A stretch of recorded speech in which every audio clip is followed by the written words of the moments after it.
सो hey guys, तो आज के इस वीडियो में हम हिंदी से संबंधित प्रश्न को लेकर आए हैं और प्रत्येक टॉपिक से प्रश्न होगा। तो आप लोग वीडियो के अंत तक बने रहिएगा। तो चलिए शुरू करते हैं आज के सेशन। प्रश्न है, निम्नलिखित विकल्पों में से मेघ किसका पर्यायवाची शब्द है? मेघ का पर्यायवाची बताना है। ऑप्शन में दे रखा वारिधि, बता दे वारिधि है ये सागर का पर्यायवाची। किसका? सागर का है, या समुद्र बोल सकते हैं, ये इसका पर्यायवाची है। अब भास्कर, ये भास्कर सूर्य का है। किसका है? सूर्य बोल सकते हैं। आदित्य बोल सकते हैं, ये भास्कर का है। और हिमांशु, हिमांशु ये चंद्रमा का है, चांद का है।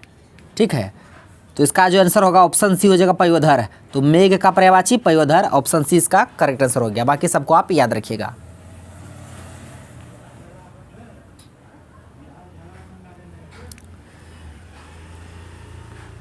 प्रश्न है, सदैव में संधि विच्छेद होगा। अगर आप सदैव का संधि विच्छेद कीजिएगा, सदैव, तो सदा धन एव, सदा धन एव हो जाएगा सदैव। तो ऐसा किस ऑप्शन में है? ऑप्शन बी में नहीं है, सी में नहीं है, डी में नहीं है, ऐसा ऑप्शन ए में है, सदा धन एव सदैव। ऑप्शन ए इसका करेक्ट हो जाएगा। और संधि, संधि किसे कहते हैं? दो वर्णों के मेल से बने पद को संधि, संधि किसे कहते हैं? दो वर्णों के मेल से जो विकार उत्पन्न होता है उसे हम लोग संधि कहते हैं। और ये संधि के कितने भेद? तो संधि के तीन भेद। कितने भेद? तीन भेद, स्वर, व्यंजन, स्वर, व्यंजन और विसर्ग। तो संधि के तीन भेद, स्वर, व्यंजन, विसर्ग, आप इसे भी याद रखिएगा।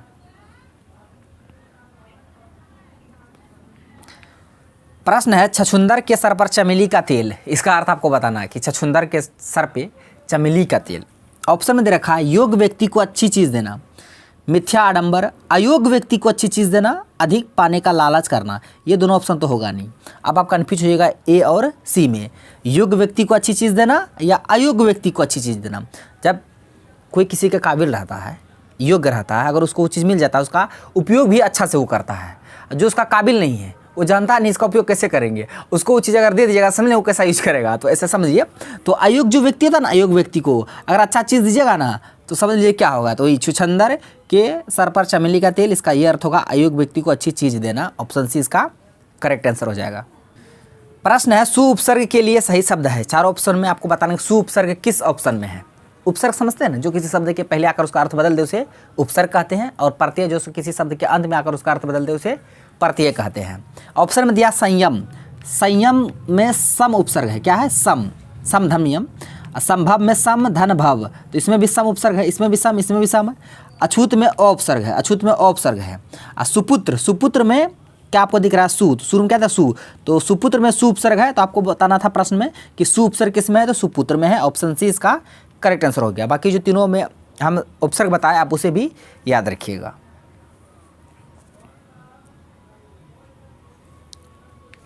फिफ्टीन प्रश्न है कुल, और प्रत्येक प्रश्न बहुत ही ज़्यादा महत्वपूर्ण होंगे और सारे व्याकरण से संबंधित प्रश्न होंगे। निम्नलिखित में से साध्वी शब्द का पुल्लिंग बताना है। साध्वी, एक तो साध्वी वर्ड है, ये स्त्रीलिंग है। साध्वी कैसा वर्ड है? स्त्रीलिंग है। ये किसका स्त्रीलिंग है, यानी कि इसका पुल्लिंग क्या होगा वो आपको बताना है। ऑप्शन में दिया साध, नहीं होगा। यहाँ साधव, साधव ये भी नहीं होगा। होगा तो साधु ही। आप कौन सा साधु? हरसेव वाला साधु या दुर्गेव वाला साधु? तो याद रखिएगा, स्वाकार ध हरसेव, हरसेव वाला साधु का ये स्त्रीलिंग हो जाएगा साध्वी। तो इसका आंसर ऑप्शन बी हो जाएगा, साधु, है ना। दुर्गेव वाला नहीं होगा, हरसेव वाला होगा। तो इसका बी करेक्ट आंसर हो जाएगा, ऑप्शन बी।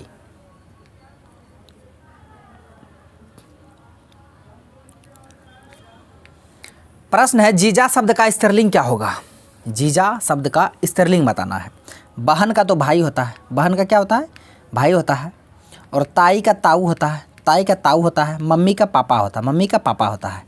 तो एक ही ऑप्शन बच गया, ऑप्शन बी इसका करेक्ट आंसर है, जीजी। तो जीजा का स्त्रीलिंग होता है जीजी। बहन का भाई, ताई का ताऊ, मम्मी का पापा।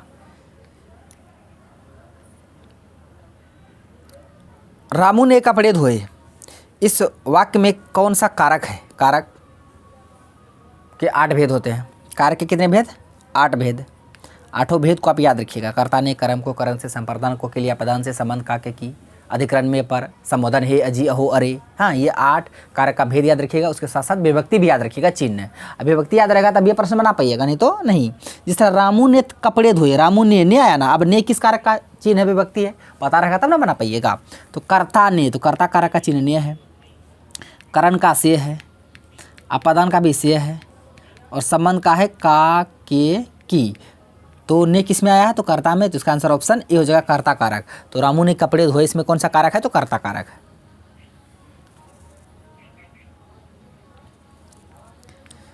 प्रश्न है निम्नलिखित में से में किस कारक का चिन्ह है, में या पर किसका होता है, अधिकरण का होता है। तो अधिकरण इसका करेक्ट आंसर हो जाएगा। अधिकरण कारक का चिन्ह होता है में या पर। संप्रदान का होता है को के लिए होता है संप्रदान का। अपादान का से बता दिए थे और संबंध का बता दिए थे का के की। तो याद रखिएगा सबका विभक्ति हम बता दिए थे। यहाँ में पूछा था तो में अधिकरण कारक का है, ऑप्शन डी इसका करेक्ट आंसर हो जाएगा। अगर वीडियो पसंद आ रहा तो लाइक भी कर दीजिएगा और शेयर भी। प्रश्न है कि गणेश का संधि विच्छेद क्या होगा। वर्ड है गणेश, इसका आपको संधि विच्छेद करना है। तो इसका संधि विच्छेद कीजिएगा गण धन ईस हो जाएगा गणेश। तो ऐसा किस ऑप्शन में है, ऑप्शन ए में नहीं है, ऑप्शन सी में नहीं है, डी में नहीं है। इसका आंसर ऑप्शन बी हो जाएगा गण धन ईस हो जाएगा गणेश। बहुव्रीहि समास किसमें है, रुपया पैसा, इसमें द्वंद्व समास है। कौन सा समास है, द्वंद्व समास है। रुपया और पैसा द्वंद्व समास है। और लंबोदर, लंबा है उदर, जिसका अर्थात श्री गणेश जी। तो अर्थात वाला जो भी जितना भी होगा ना सेंटेंस, सब कौन सा कारक होगा, बहुव्रीहि। तो इसका आंसर ऑप्शन ए हो जाएगा लंबोदर। बहुव्रीहि समास किसमें है, लंबोदर में। महान पुरुष, महान है जो पुरुष कर्मधारय है, आप इसे याद रखिएगा। प्रश्न है कम उपसर्ग से बना शब्द आपको बताना। उपसर्ग पहले लगता है और प्रत्यय अंत में। कम किस में लगा है, इसमें लगा है ना समझ में, यहाँ तो नहा इसमें भी नहीं है, इसमें भी नहीं, इसमें भी नहीं है। ऑप्शन ए इसका करेक्ट आंसर हो जाएगा कमजोर। कमजोर में कम लगा है ना, तो ये कम उपसर्ग हो जाएगा कमजोर में। ये आसान था। प्रश्न है निम्नलिखित विकल्पों में से कमल किसका पर्यायवाची है। कमल किसका पर्यायवाची है ये बताना है। पुष्प जन्मे करते फूल, ये तो कमल का होगा नहीं। तो ये पानी का होता है, नीर पानी।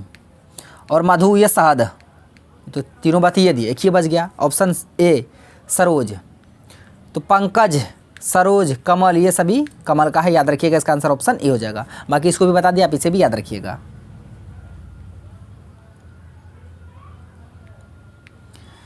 निम्नलिखित में से कौन सा शब्द एक वचन है।